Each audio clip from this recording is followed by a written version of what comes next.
Okay, so in this video we're going to look at factoring polynomials with a degree, or that is to say an exponent that's higher than a 2.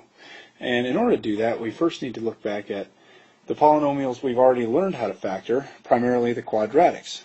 So if we take a look at this problem right here, something that we learned previously was that a difference of two perfect squares, which means a 1 and an 81, could be factored like so. X times x gives us x squared. 9 times 9 gives us 81. And if we make one of these positive and one of these negative, then that's the correct factorization. Now let's remind ourselves of why this works. If I were to FOIL this back out, I'd get x squared minus 9x plus 9x minus 81.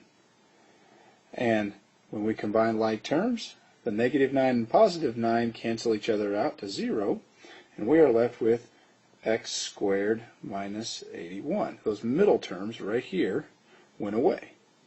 So the correct factorization of x squared minus 81 is x plus 9 times x minus 9. And this is a pattern we can easily start to recognize. Anytime there are two perfect squares subtracted, the same pattern will apply. Now, on the other hand, let's take a look at a problem that looks slightly different but has the same kind of format. This problem over here is called quadratic form, not because the 4 is really a quadratic. Quadratic always means an x squared term, but because it has the same kind of format, the same look to it as this does. Now let's be creative about this for a second. If we have x to the 4th, that could come from x squared times x squared. 81 could come from 9 times 9, just like we see over here. And if we make one negative and one positive, doesn't matter which one, those inside terms will cancel out much like we saw right here. Okay? Now, the one thing to recognize with these is sometimes they can keep going a little bit further.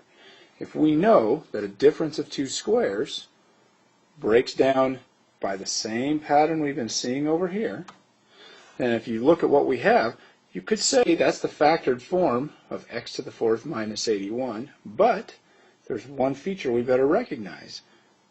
This factor is also a difference of squares.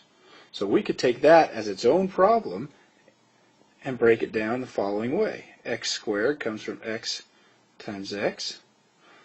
9 comes from 3 times 3.